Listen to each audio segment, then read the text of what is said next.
On Amendment A1, as presented by the member from Edmonton Rutherford, are there any other comments? I will call on the Minister of Indigenous Relations. Thank you, Mr. Chair. I rise today to address the amendment made by the member opposite, but ultimately I rise in support of Bill 1, the International Agreements Act, as is without the amendment. At its core, Bill 1 is about protecting Alberta's constitutional jurisdiction and ensuring that decisions affecting Albertans are made here at home. Our Constitution clearly divides powers between the federal and provincial governments. Matters such as health, education, natural resources, and municipal affairs fall under provincial jurisdiction. Yet, too often, Ottawa has made commitments and entered into international agreements that touch on these areas without consulting the provinces that must live with the consequences. A recent example is a federal government signing international climate commitments that directly affect energy development and natural resource management in Alberta. Decisions like these have a direct impact on jobs, including jobs in Indigenous communities and provincial revenues, yet Alberta has had no formal opportunity to influence those commitments. Bill 1 ensures that agreements affecting provincial matters cannot be imposed without our consent.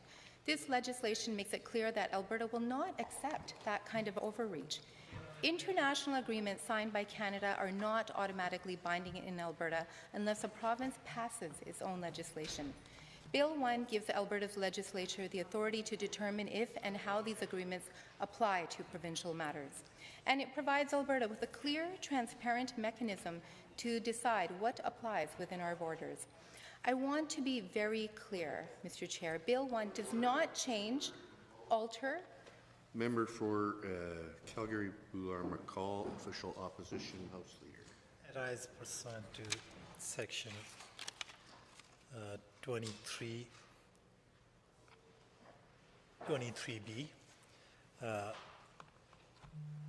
Minister is making comments about the bill while we are on amendment, and I have not heard a single word about the amendment. We have plenty of opportunity to debate the bill, but at this point we are in a specific amendment. So I urge you to, I guess, ask Minister to make comments relevant to the amendment at hand. Deputy Government House Leader. Mr. Speaker, we are a minute and 48 seconds into the Minister's speech.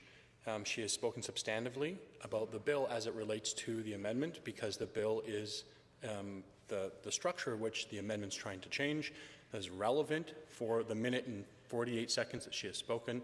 And I'm confident, Mr. Speaker, given the latitude, that the entire speech is substantively addressing the very real amendment that was brought up by the member opposite. And I would ask the Speaker, or pardon me, the Chair, to give leeway so that we can have more than a minute and 48 seconds to continue this speech. Any others? I'm not going to rule it a point of order, but I will say that we try and stick as close to the amendment as possible. That being said, we are sometimes needing to bring in context to speak to an amendment, and the Chair has typically given great latitude towards that. I will caution the member to try and move towards the amendment in her comments, and then now she may proceed. Thank you. Thank you, Mr. Chair. I do want to be very clear that Bill 1 does not change, alter, or take away any constitutional or treaty rights.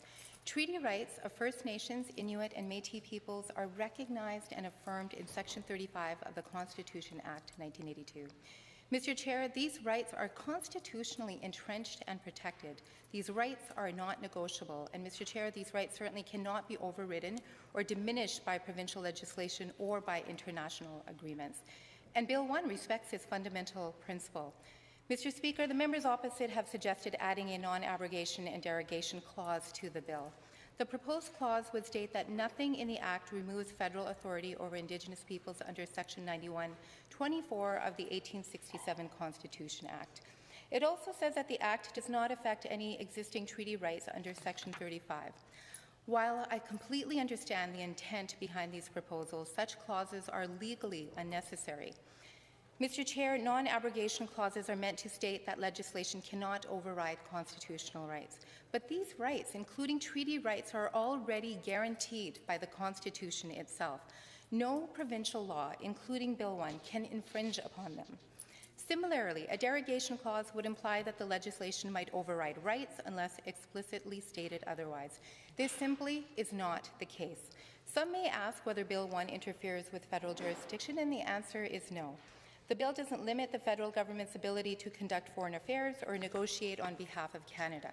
What it does is reaffirm that Ottawa cannot impose international obligations on Alberta in areas under provincial control without Alberta's consent.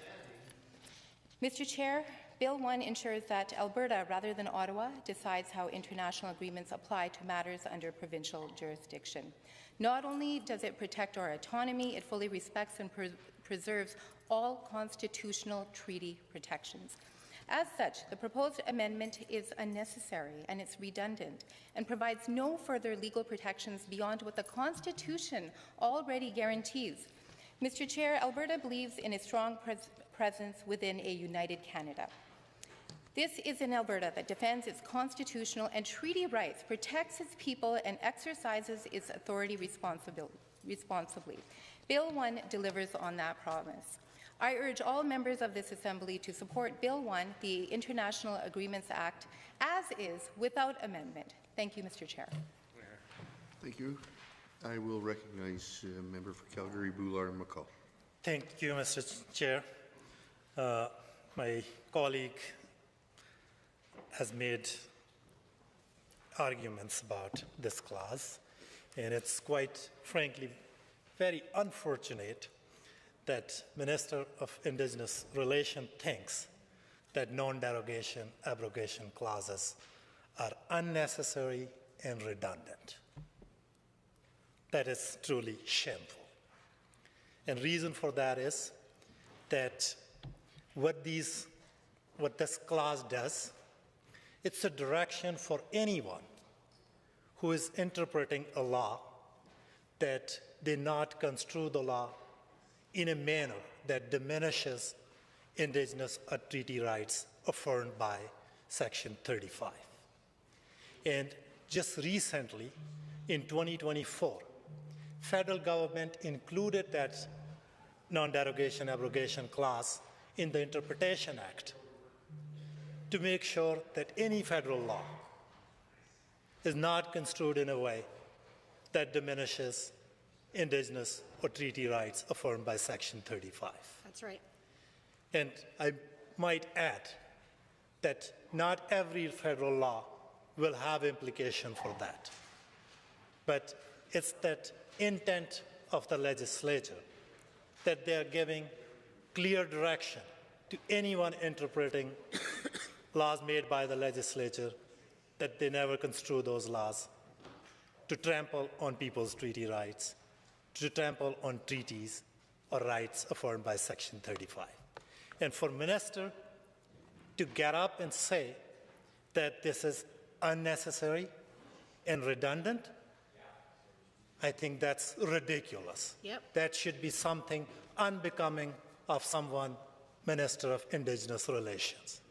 If they don't understand just simple, basic non-abrogation derogation clause. I still urge all members of the House that I do understand that provincial legislature cannot override federal jurisdiction or something in treaties. And this clause is not about that. This clause is about that no one should interpret any provincial law or this particular provincial legislation that's before us in a way that diminishes Indigenous rights and treaty rights affirmed by Section 35. And I might add one more thing, that there is a long history here in this province, in this country, where Indigenous rights, these treaties, have been violated. We have a whole jurisprudence coming out of Supreme Court of Canada, how provinces have passed laws that have resulted in diminishing Indigenous people rights. And if this government is serious about Indigenous rights, if this government has no intention of diminishing Indigenous rights, they could just simply show goodwill and pass this amendment, and that will at least send a strong message for everyone and anyone interpreting this Bill 1 that such a bill not be interpreted in a way that diminishes Indigenous and treaty rights affirmed in Section 35. And voting for this amendment will tell those interpreting Bill 1 that here in this legislature, we uphold the rights enshrined in Section 9124. We respect those rights. We reaffirm our commitment to truth and reconciliation. And we reaffirm our obligation to uphold Section 35 rights enshrined in the Constitution. And as I said, that federal government included this clause in their Interpretation Act. And what that means, that Interpretation Act applies to every piece of legislation that is passed by the federal government. So whether this clause is in any federal piece of legislation or not, because the clause is included in the Interpretation Act, every piece of legislation will be interpreted in a way that doesn't diminish treaty or Indigenous right affirmed in Section 35. In Alberta, we don't have this clause in our Interpretation Act. Not only I will urge this government to accept this amendment, but also consider adding this clause to our Interpretation Act so that anyone interpreting Alberta's laws should interpret them in a way that respect Indigenous right and not diminish the right affirmed in Section 35. I would urge all members of this House that vote for this amendment. It's just a simple statement of this legislature's intent that we do not intend to diminish Indigenous right. We respect Indigenous right. But this government also has a track record of not respecting Albertans' right. Just last week, they trampled upon teachers' right. In previous session, last sitting, they trampled on trans-Albertans' right. So that also scares everybody else as well. So this will give that assurance to Indigenous communities across this province that government is not in any way, shape, or manner trying to diminish Indigenous right. And we should give that assurance. That's our obligation as legislator. That's our responsibility as part of reconciliation.